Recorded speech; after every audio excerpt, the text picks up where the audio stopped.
Hello friends, कैसे हो? I hope आप अच्छे हो।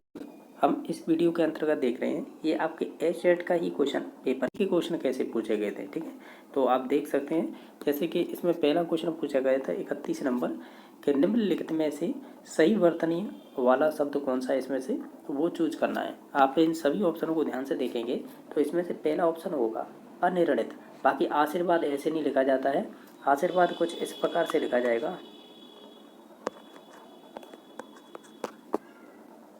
ठीक है, बाकी सिस्टम ऐसे नहीं लिखा, ठ नहीं आएगा, ट आएगा। और सेंसा ऐसे नहीं लिखा जाता। तो हम ये कहेंगे जो वर्तनीय रूप से सही शुद्ध शब्द लिखा हुआ है वो 1 नंबर ऑप्शन हो जाएगा। क्वेश्चन नंबर 32 है, इसमें पूछा गया था। और एक चीज़ और अच्छी बात है कि इस पेपर में आपकी टीचिंग मेथड भी पूछी गई है। जैसे कि एक शिक्षक को भाषा पढ़ाते समय किस माध्यम का सर्वप्रथम प्रयोग करना चाहिए, तो हम ये कहेंगे जो सामान्य बोलचाल की भाषा होती है, या ऐसे कह सकते हैं बच्चे जिस लैंग्वेज में यानी समझते हैं, या कह सकते हैं कि उनकी लोकल लैंग्वेज है एक तरह की, वो बात होनी चाहिए या उनसे संबंधित बातचीत होनी चाहिए। तो ऑप्शन नंबर 2 सही हो जाएगा। क्वेश्चन नंबर 33 ये भी अच्छा पूछा है कि मानव में प्रत्यय कौन सा होता है, तो इसमें अप्रत्यय हो जाएगा। ऑप्शन नंबर 1 सही हो जाएगा। ये बनेगा कैसे शब्द? मनु मेन शब्द होता है, ठीक है, इसमें अप्रत्यय लगाते हैं तो इसमें क्या होता है, जो प्रथम वर्ण होता है ना, इसमें क्या होता है, नियम चलता है प्रथम स्वर ध्वनि, यानी ऐसा होता है जो भी इसमें मात्रा होगी, चाहे वो आ की हो, छोटी बड़ी, छोटो बड़ो जो भी होती हैं, वो उसकी दीर्घ हो जाती है। ये समझिए जैसे अ है इसके पास, तो ये आ में चेंज हो जाएगा ऑटोमेटिक। जो ऊ होती है इसका व हो जाएगा, ठीक है, हलंत वाला, इसमें आके ये अ मिल जाएगा। तो फिर बनेगा क्या शब्द?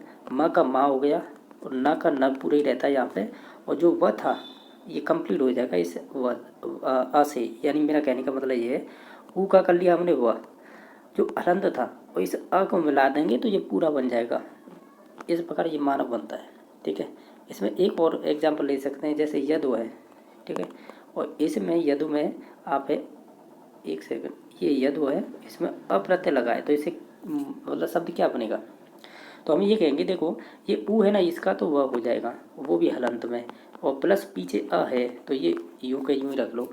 जो यह है ना, यह वाला ये, तो मैंने बताया ना इसमें कौन सी मात्रा है, उसी का ये है कि दीर्घ हो जाती है उसकी मात्रा। जैसे इसमें अ है, साइलेंट है इसके अंदर है, तो इसका आ हो जाएगा, तो यहाँ हो जाएगा या। और ठीक है, और जो द बच रहा है वो सिंपल जो के लिए रहेगा, क्योंकि इसके ऊ को है वो व में चेंज हो गया। तो अब क्या बनेगा, ये व है आधा, उसमें अ मिल जाएगा तो ये कंप्लीट हो जाएगा। इस प्रकार ये यादव बन जाएगा। जैसे कि दानव है, राघव है, इसी प्रकार के शब्द होंगे। ये अच्छा क्वेश्चन था, इसका पहला नंबर ऑप्शन हो जाएगा। क्वेश्चन नंबर नेक्स्ट है, प्राथमिक स्तर पर हिंदी भाषा शिक्षण का उद्देश्य क्या होता है, तो हम कहेंगे, अरे सॉरी, ये पूछा कर नहीं होता है। ठीक है, तो प्राथमिक स्तर पर हिंदी भाषा शिक्षण का उद्देश्य क्या होता है, तो देखो आप इन्हें याद रख सकते हैं। जैसे कि क्योंकि इसमें से 3 सही है, 1 गलत है, तो इस वजह से ये सीधे सीधे ऑप्शन आ जाते हैं परीक्षाओं में रिपीट होके। जैसे कि विद्यार्थियों में सस्वर वाचन में सक्षम बनाना। ठीक है, सस्वर वाचन तो जानते होंगे, सभी एक साथ बोलते हैं वही। विद्यार्थियों में शुद्ध उच्चारण के लिए प्रेरित करना, तो ये सस्वर वाचन के थ्रू कर सकते हैं, ये भी सही हो जाएगा। विद्यार्थियों में सुलेख और श्रुतलेख लिखने में सक्षम बनाना, यानी सुलेख और श्रुतलेख। सुलेख का मतलब वही है, जैसे एक तरह से जो भी कार्य देते हैं, श्रुतलेख का मतलब सुन सुन कर लिखना, तो ये भी बात पॉजिटिव है। लेकिन 4 नंबर ऑप्शन देखिए, व्याकरण के नियमों को विशुद्ध ज्ञान देना। विशुद्ध का मतलब होता है एक तरह से खराब, ठीक है, शुद्ध और विशुद्ध, तो इस वजह से ये गलत हो जाएगा क्योंकि विशुद्ध कह रहा है। ठीक है, तो इस वजह से ये नेगेटिव पॉइंट था, तो ऑप्शन नंबर 4 सही हो गया। नेक्स्ट क्वेश्चन नंबर देख लेते हैं। ये कह रहा है देवनागरी लिपि के संदर्भ में कौन सा कथन सत्य है। ठीक है, जो हमारी हिंदी भाषा है वो देवनागरी है, और देवनागरी की 2-3 विशेषताएं, जो हम बोलते हैं ना वही लिखते हैं, वही होती है देवनागरी। जैसे मैंने गुड़ खाया, गुड़ जो GOOD होता है ना, गुड़, अगर मैंने ये गुड़ ऐसे करके लिख दिया ना गुड़, तो इसका मतलब आप समझ रहे हैं ये देवनागरी लिपि है। अगर मैं ऐसे लिखता फिर तो ये इंग्लिश हो जाती। तो यानी जो बोलते हैं वही लिखें, वही होती है देवनागरी। तो हमारी हिंदी भाषा है वो देवनागरी है। तो देवनागरी लिपि के संदर्भ में कौन सा कथन है, ये कह रहा है देवनागरी लिपि में या देवनागरी में एक ध्वनि के लिए एक ही प्रतीक होता है। सही बात है, जैसे अब बोला तो आई होगा, ठीक है। बाकी देवनागरी में विदेशी ध्वनियों को व्यक्त करने की क्षमता होती है। जैसे मैंने बताया था, अभी गुड़ बोला है, और भी ले लीजिए, जैसे मॉर्निंग ले लीजिएगा। अगर मैंने मॉर्निंग इस प्रकार लिखी, जैसे आपने बोला कि मॉर्निंग लिखिएगा, और मैंने मॉर्निंग इस प्रकार लिखी, तो ये आपकी देवनागरी लिपि है। अगर मैं इसे इंग्लिश में लिखूँ मॉर्निंग को, तब इसका मतलब ये इंग्लिश हो जाएगी लिपि। जब तक आप मॉर्निंग लिख रहे हो ऐसे, तो ये देवनागरी लिपि हमें एग्जाम्पल के तौर पे देखना था, तो जो बताया है ये सही है, ये सही है। बाकी 3 नंबर ऑप्शन देखिएगा। देवनागरी दाईं ओर से बाईं ओर की लिखी दाईं ओर से बाईं ओर लिखी जाती है, जबकि गलत है। क्योंकि हम जब लिख रहे हैं तो आप ध्यान से देखिए, मैं लिख रहा हूँ देवनागरी, देवनागरी, तो मैं किधर से किधर लिख रहा हूँ, मैं बाईं ओर से दाईं ओर लिख रहा हूँ, ठीक है। तो ये गलत हो जाएगा, क्यों, जबकि ये कह रहा है दाईं ओर से, यानी इधर से थोड़ी लिख रहा हूँ मैं तो बाईं ओर से लिख रहा हूँ। बाईं ओर से दाईं ओर होती है, ना कि दाईं ओर से बाईं ओर, तो ये गलत हो जाएगा। बाकी देवनागरी में वर्णों की संख्या है वो रोमन लिपि से कम होती है, ये कोई लॉजिक नहीं है। रोमन कॉमन से जो लिखते हैं बोलते हैं वही लिखते हैं, ठीक है। तो ऐसा नहीं है, तो हम ये कहेंगे इसमें से कथन बताने थे तो पहला दूसरा सही हो जाएगा। जो शुरुआत के दोनों थे ना, कि मतलब इसका प्रतीक एक ही होता है, दूसरा है ध्वनियों जैसे बोलते हैं हम वैसे ही लिखते हैं, चाहे वो इंग्लिश हो या विदेशी भाषा कोई भी हो, ठीक है। नेक्स्ट है कि विदेशी शब्द नहीं है इसमें से, तो जो खिड़की होती है ना, ये अपनी कह सकते हैं देसी शब्द हो जाएगा। बाकी जो आप हैं और हैं जो विदेशी शब्द हो जाएंगे। विदेशी में भी विभिन्न प्रकार के ईरानी, पुर्तगाली और ये इंग्लिश विभिन्न प्रकार के होते हैं, ये सबसे टफ होते हैं याद करना। नेक्स्ट है अनुकंपा का सही शाब्दिक अर्थ क्या होगा।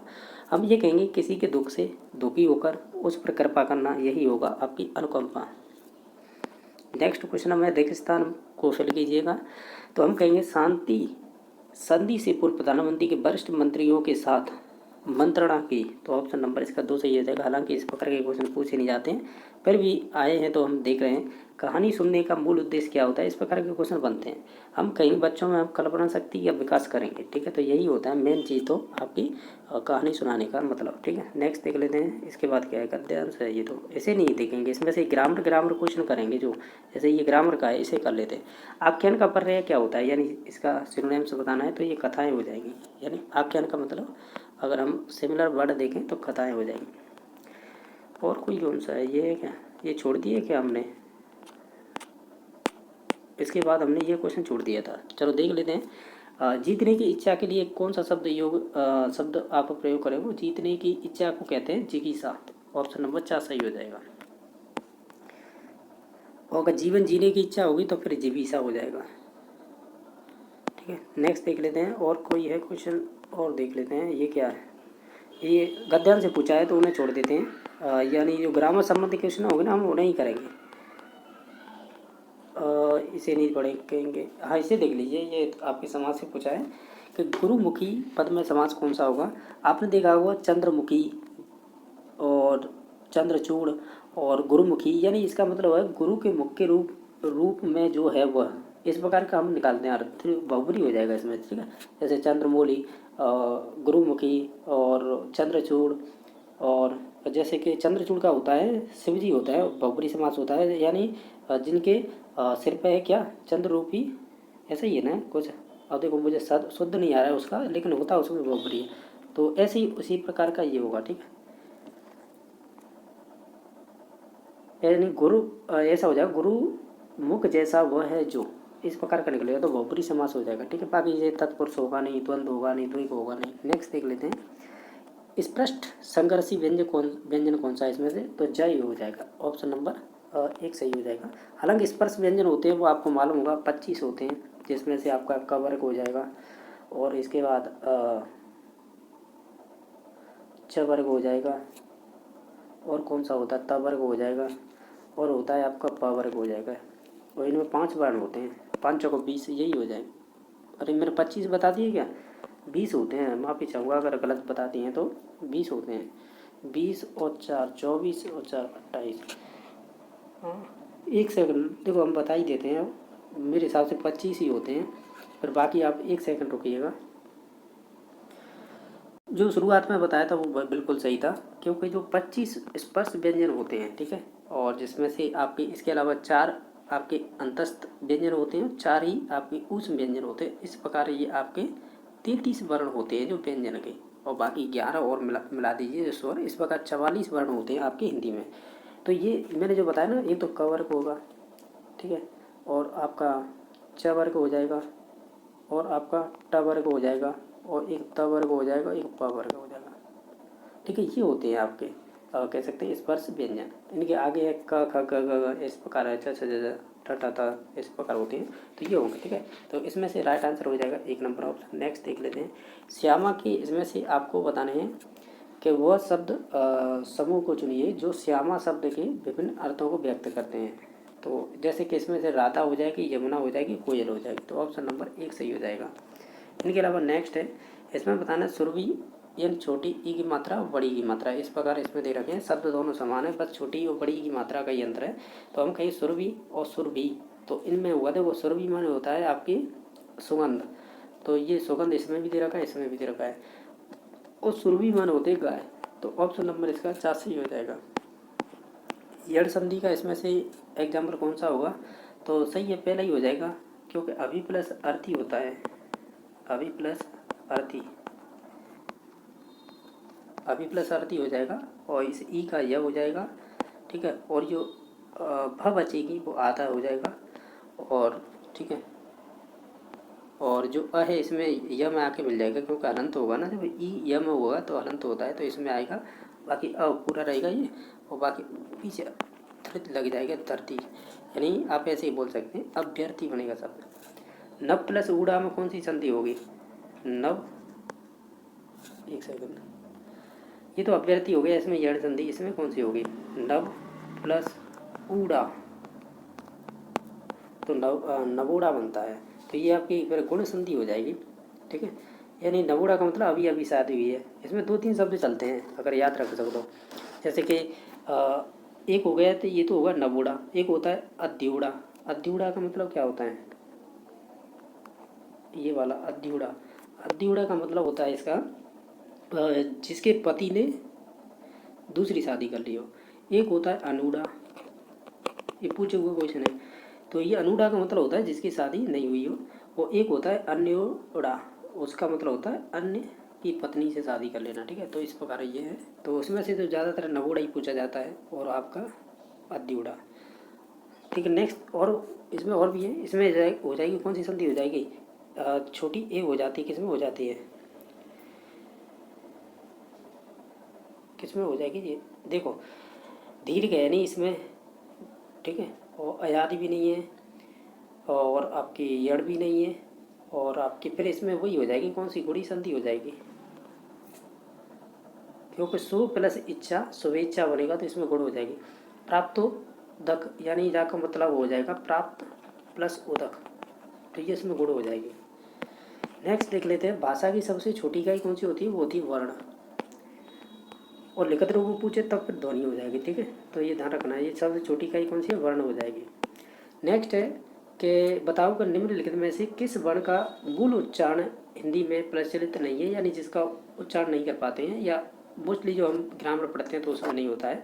तो इसका तो होता है स्र का, स्र, और ये क्षेत्र वाली है छे, और ये स का भी होता है, लेकिन ये बड़ी री होती है। एक तो री होती है सिंपल, और एक और होती है ऐसी प्रकार, तो ये बड़ी री बोलते हैं इसे, इसका नहीं है कोई भी उच्चारण स्थान। छोटी री होती है ना, उसका उच्चारण होता है ऋटूट सानम मूर्ता बोलते हैं ना, तो ये आपका कंठ से उच्चारण होता है छोटी रे का। ठीक है, और इसका कोई नहीं होगा, तो हम कहेंगे ऑप्शन नंबर 3 सही हो जाएगा। नेक्स्ट क्वेश्चन नंबर, कविता शिक्षण के अंतर्गत सिखाने का मुख्य उद्देश्य क्या होता है, तो हम कहेंगे भावों की अनुभूति करवाते हैं, तो ये बात सही हो जाएगी ना, तो सही हो जाएगी ये। ठीक है, यानी भावों की अनुभूति ही करवाते हैं हम ओवरऑल। ठीक है, तो नेक्स्ट देख लेते हैं क्वेश्चन, ये कह रहा है प्राथमिक स्तर पर बच्चे को किस प्रकार की कविताएं पसंद होती हैं या करते हैं, तो हम कहेंगे जो लयात्मक हो और गयात्मक हो, यानी लय हो और गाने में उन्हें सही लगे, यानी गयात्मक हो। ठीक है, गाने योग्य हो, तो ऑप्शन नंबर इसका 3 सही हो जाएगा। नेक्स्ट है, इसमें से शुद्ध रूप लिखा हुआ है वो बताइएगा। देखिएगा, जो हम जानते हैं वो बता देंगे। वे बड़े, देखो बड़े लगाने की कोई ज़रूरत नहीं, वे अच्छे खिलाड़ी हैं ऐसे भी कह सकते थे, तो इस वजह से गलत हुआ है जो बड़े लगा के। पुस्तकों में ये बहुत श्रेष्ठ है। देखो, जब आपने श्रेष्ठ कह दिया तो फिर बहुत लगाने की कोई ज़रूरत नहीं है। बाकी है, यह सुंदरतम साड़ी है, यानी ये आपकी सर्वश्रेष्ठ साड़ी बता दी इसने, तो हम ये कह सकते हैं ये सही होगा। ठीक है, बाकी ये अनजाने में ये गलत हो जाएगा, तो ऑप्शन नंबर पर हम 4 पे ही जाएंगे। ठीक है, यही सही दिखाई दे रहा है। बाकी नेक्स्ट देख लेते हैं, कि शक्तिशाली की विजय अर्थ वाली इसमें लोकांक्ति बताइएगा। एक तो होते हैं मुहावरे, एक होते हैं लोकांक्ति। तो शक्तिशाली की विजय, इससे संबंधित लोकांक्ति कौन सी होगी? हम ये कहेंगे जिसकी लाठी उसकी भैंस, तो ये कहना सही होगा। नेक्स्ट एक हतभागी का स्त्रीलिंग क्या होगा? तो हतभाग्या हो जाएगा, ऑप्शन नंबर 3 सही हो जाएगा। धनुष टंकार, इसमें से बताइएगा संधि विच्छेद क्या होगा? तो ये आपकी विसर्ग संधि होती है, धनु प्लस टंकार, यानी ट और ठ आए और या फिर इसमें स आए, ये वाला सर, ठीक है। तो इसमें आपका इसी प्रकार के शब्द बनते हैं, जैसे धनुष टंकार है, इसका संधि विच्छेद होगा, पहला ही नंबर। नेक्स्ट है क्षणिक शब्द का विलो या विपरीतार्थक कौन है? तो इसका हो जाएगा शाश्वत, ऑप्शन नंबर 1 सही हो जाएगा। नेक्स्ट क्वेश्चन नंबर है कि अमृत का पर्याय क्या होगा? तो इसे अमी बोलते हैं।